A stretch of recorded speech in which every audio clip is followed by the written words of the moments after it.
Periodista digital visita la redacción de ABC para entrevistar a su corresponsal político en Londres, Borja Vergareche, autor de uno de los libros más que ha estudiado el fenómeno Wikileaks en profundidad, Wikileaks Confidencial.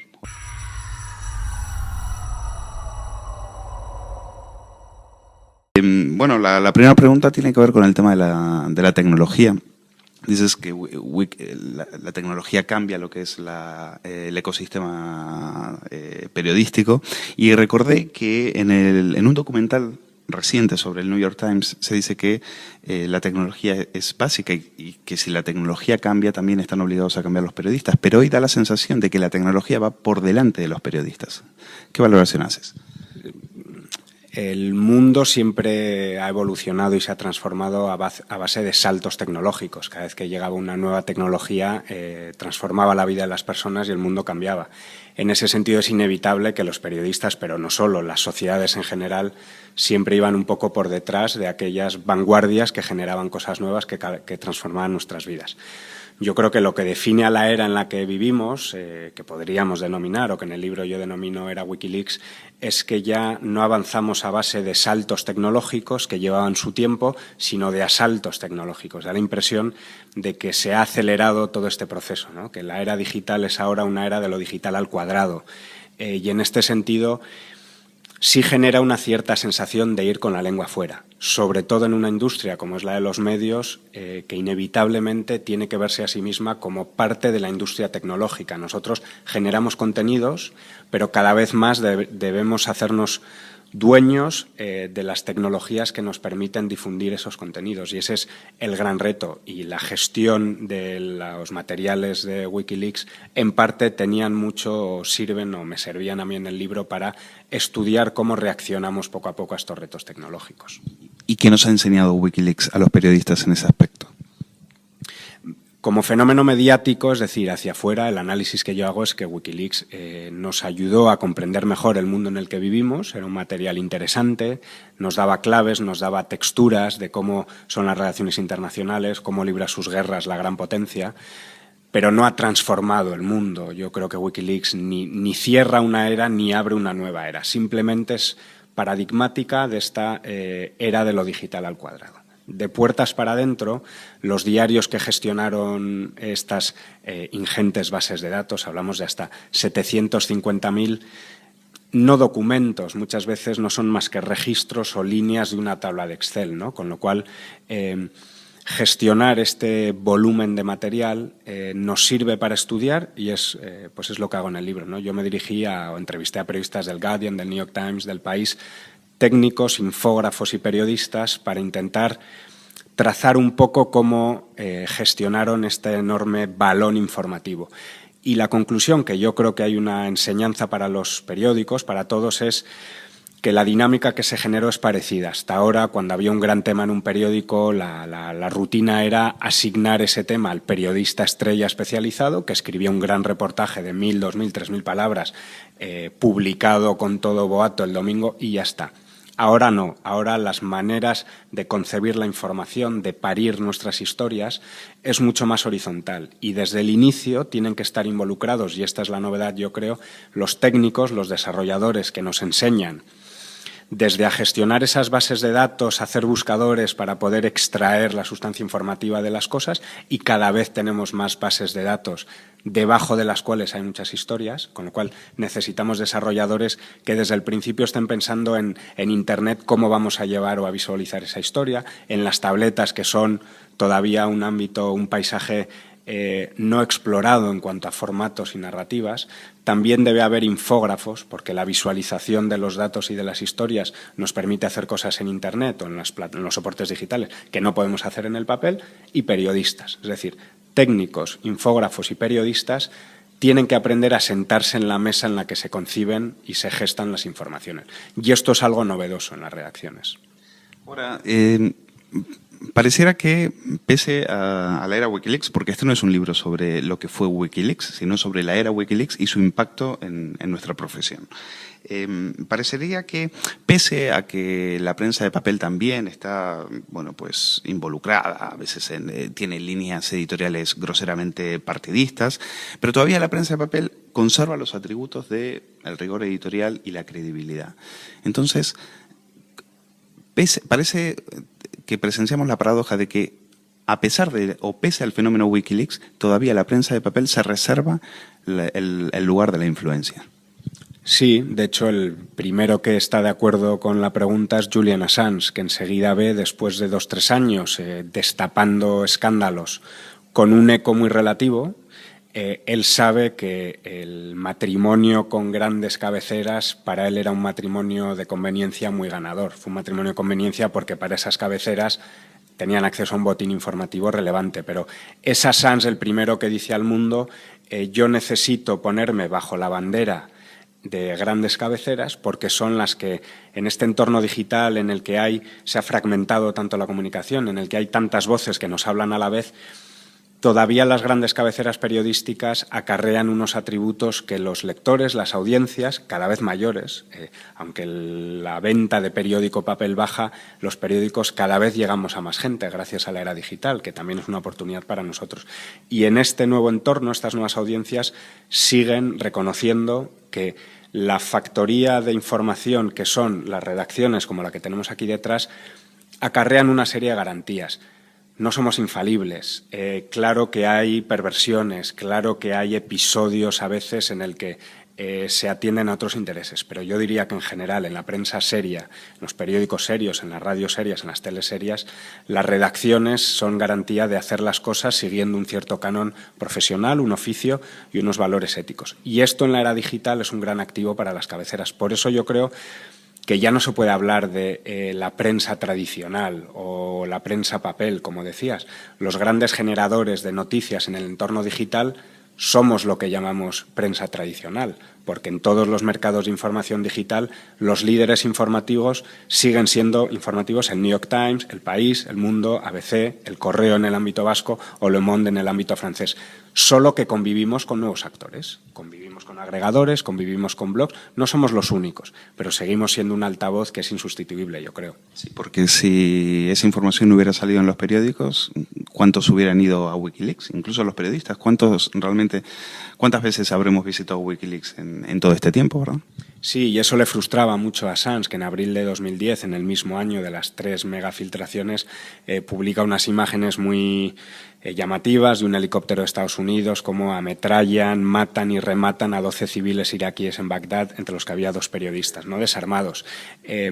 Él cree que va a lograr tumbar al Pentágono prácticamente y se enfada mucho y echa en cara a los periodistas que no nos subiéramos tanto a su noticia, con lo cual es evidente que publicando solo las cosas, como era la intención inicial de Assange en wikileaks.org, iba a tener mucho menos impacto, y es un periodista del Guardian el que le seduce un poco para decirle no. El que le hace picar el anzuelo, ¿no? Sí, yo creo que sí. Él va, Nick Davis, un redactor de investigación del Guardian, que se reúne en Bruselas con Assange y le convence de no volcar o vomitar todo de golpe y porrazo en una página web, sino entregar ese material para que esa factoría informativa lo destile, lo trabaje durante semanas y se publique de manera coordinada, pues con un impacto brutal como tuvo.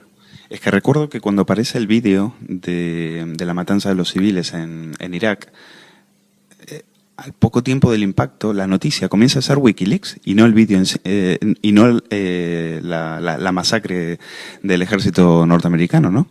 Sí, Wikileaks se crea a finales de 2006, en 2007, en 2008 van publicando informaciones, incluso ya habían trabajado con teles, con periódicos, ¿no? Pero es verdad que ese helicóptero, Collateral Murder, es su gran salida al mundo, yo creo, porque todavía la campaña iraquí es controvertida, y logra efectivamente ya llamar la atención como un actor incómodo, novedoso, que nos hacía hacernos muchas preguntas. ¿Quiénes son estos tíos? ¿Son piratas digitales? ¿Son periodistas? ¿Qué es lo que hacen estos nuevos intermediarios, que yo creo que es lo que son. Hoy día la ecuación de la comunicación ha cambiado, hay más pobladores del mundo de la comunicación y uno es Wikileaks y los X-Leaks que vengan después, ¿no? Yo creo que es un fenómeno que está aquí para quedarse, que cubre un hueco, que facilita la era digital. ¿Y qué hay entre el Assange que colabora con los medios, que sabe que tiene necesidad de ellos? Él era un activista, un hacker, entiende que necesita los medios para darse a conocer, y después el Assange ya desatado, que decide publicar los teletipos y los cables sin ningún tipo de filtro ni tratamiento informativo. Es la misma persona que con 14 años empieza a ser un pirata informático, que con 17 años tiene los primeros problemas con la Policía Federal Australiana, que con 20 y pocos años tiene una vida de nómada global muy vinculado todavía a ambientes hackers, que crea Wikileaks en 2006, en principio dentro de lo que podríamos llamar el movimiento pro acceso, pro transparencia. Lo que pasa que de ahí ellos ya desarrollan una agenda muchísimo más radical, ¿no? No es que defiendan la transparencia, yo mismo soy un activista pro transparencia, hablo en el libro de que en España tenemos que tener una ley de transparencia. Él niega el derecho de los poderosos, de los estados, de las empresas a albergar secretos. Yo creo que un cierto nivel de secreto es necesario. Este Assange activista, un periodista francés de Le Monde lo comparaba y creo que está bien. Es como estos jefes de super ONGs tipo Greenpeace, Amnistía Internacional, que son una mezcla de activista y super ejecutivo, ¿no? Yo le veo así, creo que es interesante, es lo que es él. Y en un momento dado se casa con una serie de periódicos, acepta jugar con las reglas de esos periódicos porque le benefician, pero él sigue siendo un activista, con lo cual hay una aceptación, yo creo que temporal, coyuntural, de la idea de la edición, de ser responsable, de no publicar todo, de tener cuidado. Y yo creo que eso para Wikileaks es un reto, es decir, en la medida en que sean responsables, en el sentido periodístico, de que igual hay algo que pone en peligro la vida de personas que es mejor no publicar, se ganarán el respeto de los demás. Y se ganarán el respeto de una industria que es protegida por las normas de derecho en muchos sitios, a lo que Wikileaks intenta acogerse, diciendo que ellos también son parte de la libertad de expresión, que yo creo que lo son. Si el director del New York Times no debe ir a la cárcel por Wikileaks, tampoco debe ir Julian Assange por publicarlo. Pero ese poder será en función de que sean responsables con utilizar el superpoder que tienen, ¿no? Como todos los superhéroes, digamos. Comentas que Wikileaks tuvo más impacto a nivel informativo en España que en los países anglosajones. ¿Cómo fue qué lectura se hizo de Wikileaks en países como Reino Unido o Estados Unidos, a diferencia de la lectura que se hizo aquí sobre el fenómeno, ¿no? A nivel periodístico? No es que tuviera más impacto en España, tuvo muchísimo impacto en Estados Unidos, en Alemania, en Francia, en Reino Unido y en España. Pero sí creo que hubo una diferencia, por lo menos con lo que yo he visto en Reino Unido y Estados Unidos, que es lo que más he estudiado. Yo creo que aquí hubo una fascinación excesiva por el fenómeno. Nos sorprendió y llamó tanto la atención el volumen de la filtración y cómo ocurre y caímos, yo creo, en la inevitable fascinación tecnológica que genera esta idea de unos piratas de los mares del sur que han venido a asaltar las grandes fortalezas del Pentágono, del gobierno americano, de la banca, etcétera. En otros países, desde el primer momento, hay una mayor distancia y se ponen sobre la mesa otras cuestiones que despierta Wikileaks que yo creo que hay que abordarlas. Claro que los estados guardan demasiados secretos, pero sigue siendo necesario para la diplomacia internacional que algunas cosas sigan siendo confidenciales. Y esto en España, entre que la administración es tan opaca, entre que hay tan poca sensibilidad, yo creo, hacia esta idea de la calidad de los gobiernos, de la gobernanza, que la ley de secretos oficiales es preconstitucional. Yo creo que había toda una serie de debates muy interesantes, menos relacionados con el periodismo y más relacionados con las actividades de los estados, que en España se perdió un poco por culpa de esa fascinación tecnológica por el fenómeno. ¿Y cuál crees que es el debate más urgente en temas de transparencia en lo que refiere a la situación de la prensa en España? Vamos, en general yo creo que por un lado Wikileaks a los gobiernos les ha hecho un favor, en mi opinión, porque les ha dicho cuidado con seguir tratando vuestros secretos como lo hacíais en la Guerra Fría. Estados Unidos es un monstruo de los secretos que cada año genera 750 millones de páginas a los que un funcionario pone el sello de clasificado. No puede ser. La era de lo digital es una era en la que la expresión secreto digital es una contradicción in termini. Son tan vulnerables los sistemas informáticos a los asaltos de cualquier pirata con mejores o peores intenciones que los gobiernos deberían aprender de Wikileaks para aprender a gestionar menos secretos pero guardados mejor. Para los periódicos la transparencia y para la democracia en España en general tiene muchísimas implicaciones. Las sociedades abiertas, transparentes y las burocracias transparentes permiten a los ciudadanos, a los periodistas, a los historiadores controlar mucho mejor qué se hace con nuestro dinero para empezar, pero con nuestras vidas en general. Y en España yo creo que la administración, los funcionarios tienen que aprender que la información pública no es propiedad del administrador, del funcionario, sino que es propiedad del ciudadano, del administrado. No puede ser que en España pidas cuántos inmuebles tiene en alquiler el Ministerio de Justicia y en el Ministerio de Justicia te digan que esa información no te la pueden facilitar. No puede ser. Y yo creo que una ley de transparencia que no resolvería todo el problema, pero sí empezaría a generar el cambio cultural sobre todo, ¿no? Por último, Borja, ¿qué crees que puede pasar con uno de los protagonistas más olvidados de toda esta historia, que es el soldado Bradley Manning? ¿Qué se está comentando ahora? Ahora comienza su juicio. ¿Qué crees que puede pasar? Lo tiene muy complicado en general. Ya el perfil psicológico de Manning es muy interesante. En principio hay una coincidencia que jamás debió ser movilizado a un escenario de combate. Y parte de su rechazo y de su estado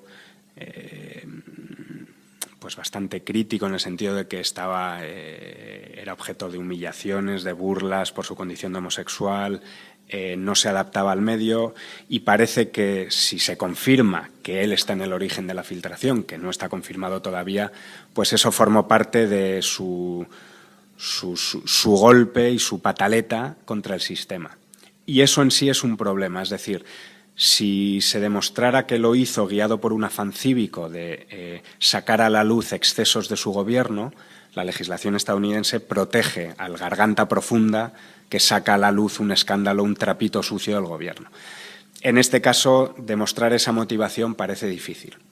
Además, la estrategia legal, parece, el Departamento de Justicia de Estados Unidos sería lograr demostrar o sacar de Bradley Manning el papel de Julian Assange en todo esto. Si del juicio Bradley Manning saliera que efectivamente un señor llamado Julian Assange se acerca a él y más o menos le empuja a cometer un delito, porque descargar archivos clasificados y difundirlos es un delito, podrían a su vez perseguir a Julian Assange, con lo cual el escenario legal en torno a Wikileaks se complicaría todavía más y Julian Assange en este momento es objeto de un gran jurado en el estado de Virginia, que es un estadio prejudicial donde están valorando si presentar cargos o no. Y yo creo que están esperando o manteniendo vivo este gran jurado sobre Assange a la espera de si del caso Manning sale algo que le vincule en toda la historia a Julian Assange. Pero el soldado Bradley Manning, en principio, ya digo, como parece difícil que logren demostrar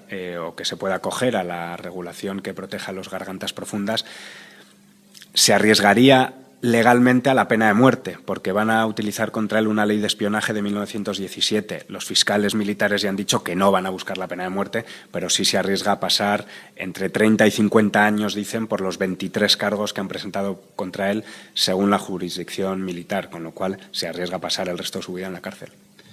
Pues Borja Bargarich, muchísimas gracias por atender a Periodista Digital aquí en la redacción de ABC para presentarnos Wikileaks Confidencial. Gracias a vosotros por vuestro interés.